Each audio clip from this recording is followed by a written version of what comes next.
apa alasanmu? Kenapa kamu tiba-tiba bawa anggotaamu ke sini untuk mengganggu, memberhentikan orang jangan sampai ada ibadah di sini?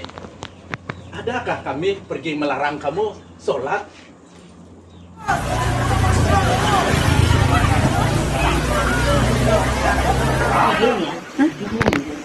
Oke.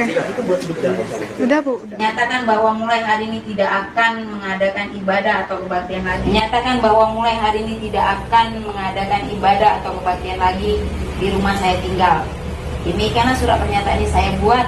Bab 1 pasal 3 berbunyi, rumah ibadat adalah bangunan yang punya ciri-ciri khusus yang dipergunakan untuk ibadah kecuali tempat ibadah keluarga. Rumah ibadat keluarga itu tidak perlu pakai izin. Apa yang dimaksud rumah ibadat keluarga? Yang dimaksud rumah ibadat keluarga kalau di Islam itu namanya musola, kalau di Kristen itu namanya rumah doa. Ya, jadi untuk kita umat Islam kalau kita mau bangun musola di ruko perlu pakai izin nggak? Tidak perlu. Tidak perlu pakai izin. Begitu juga orang Kristen. Orang Kristen mau bikin rumah doa di rumah atau di ruko itu tidak perlu minta izin. Nah ini penting sekali buat umat Kristen tahu. Jadi supaya jelas, kalian ibadah di rumah, kalian ibadah di ruko tidak perlu minta izin. Itu menurut SKB 2 Menteri. Salam Elechem Bishem Yeshua Hamasiah. Salam damai sejahtera dalam nama Tuhan Yesus Kristus untuk kita semua. Teman-teman sekalian, pada video kali ini kita akan membahas ya satu video yang viral ya pada waktu hari yang lalu ya, dimana teman-teman sekalian kandurun mulai berani dan mulai bereaction di Kalimantan ya, yang tentu cukup toleransi, cukup menghargai gitu ya, bahkan ya orang-orang Dayak ini baik-baik teman-teman sekalian. Saya tinggal di lingkungan orang Dayak gitu ya. Jadi mereka baik-baik begitu. Ya. Itu kalau mereka ada yang jahat, ya itu mungkin karena kita begitu ya, melakukan hal yang tidak baik di mata mereka. Begitu. Ya. Nah, mereka melarang orang Kristen beribadah, dan ini apakah ini ustadz, imam masjid ya, ada beberapa mereka dipanggil oleh pengurus-pengurus adat di Balikpapan ya. Ini terjadinya di Balikpapan teman-teman sekalian ya, Kalimantan Timur ya. Jadi kita lihat di sini bahwa mereka ini mulai berani untuk melakukan aksi-aksi mereka di tempat yang sudah aman-aman sebenarnya ya. Nah, oleh karenanya kita dengarkan dulu teman-teman sekalian seperti apa videonya berikut ini. Dada, kamu harus ngomong. Yang kami dengar, Kamu jangan buat kami keras seperti kamu kemarin. Dan ini bukan hal yang baru bagi kami menghadapi orang seperti kamu. Bukan seperti kamu orang yang kami hadapi. Ya, ini banyak pendeta kami bawa ke sini supaya bisa mengatasi kami. Maaf Pak, ya kita hargai, kita tetap jaga keamanan. Ya, ngomong kamu, apa alasanmu? Kenapa kamu tiba-tiba bawa anggotamu ke sini untuk mengganggu, memberhentikan orang jangan sampai ada ibadah di sini? Adakah kami pergi melarang kamu sholat di sana? Bicara, apa alasanmu? saya ikut-ikutan juga. Ikut-ikutan siapa? Ya, warga aja. Warganya mana? Panggil wargamu yang kau bilang ikut-ikutan warga.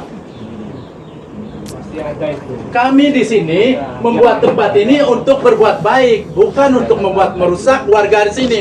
Apa yang disampaikan tadi, kalau kami berbuat jahat, semua warga di sana akan habis.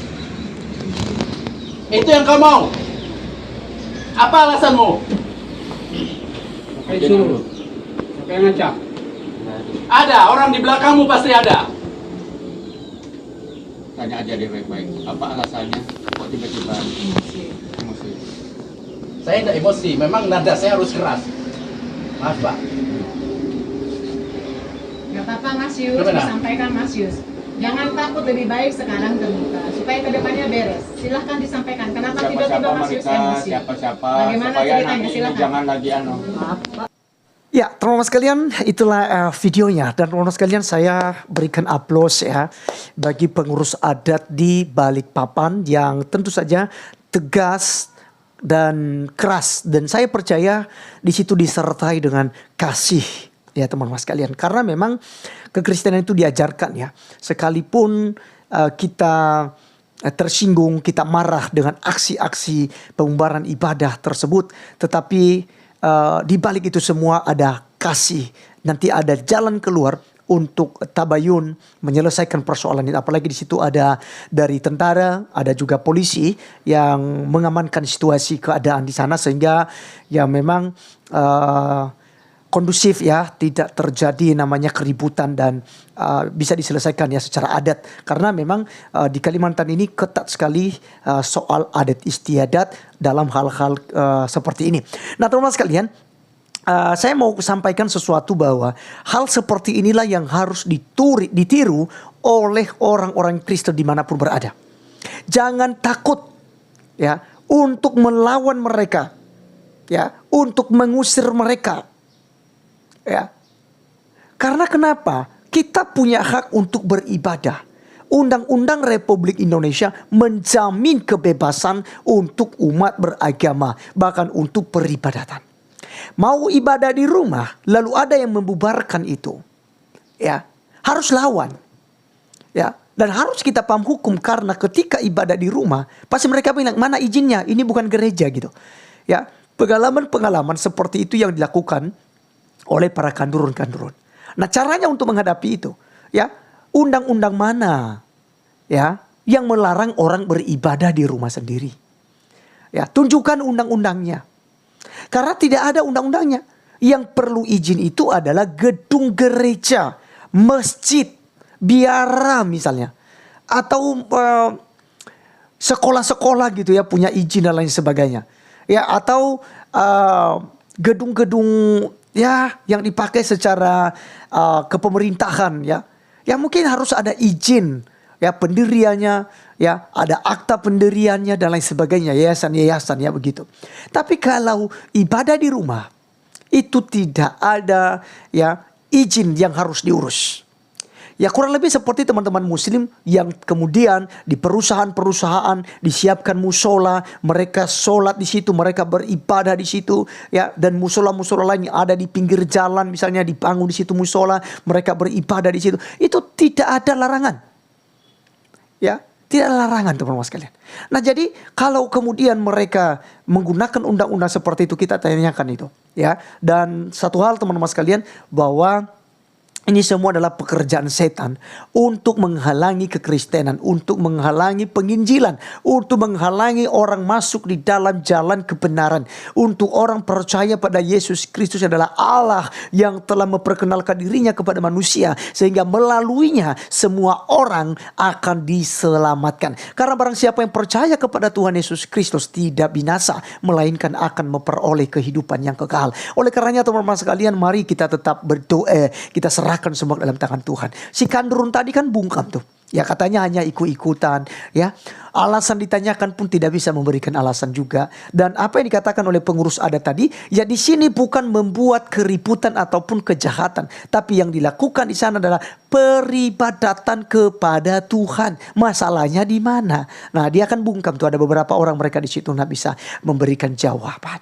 Nah, oleh karena teman-teman sekalian, biarlah hari ini menjadi pengalaman bagi kita. Terus berdoa kiranya di 2024 ini dan dengan dilantiknya nanti presiden terbaru kita yaitu Prabowo dan Gibran, mereka dapat yang mengatasi hal-hal ini dengan tegas menindas para kandurun yang mencoba menyakiti umat beragama lain. Ya, ini kita mudah-mudahan semuanya ini bisa beres. Di zaman Pak Jokowi, ya banyak gereja yang sudah ditutup, disegel, bahkan dibubarkan ibadah-ibadah Kristen.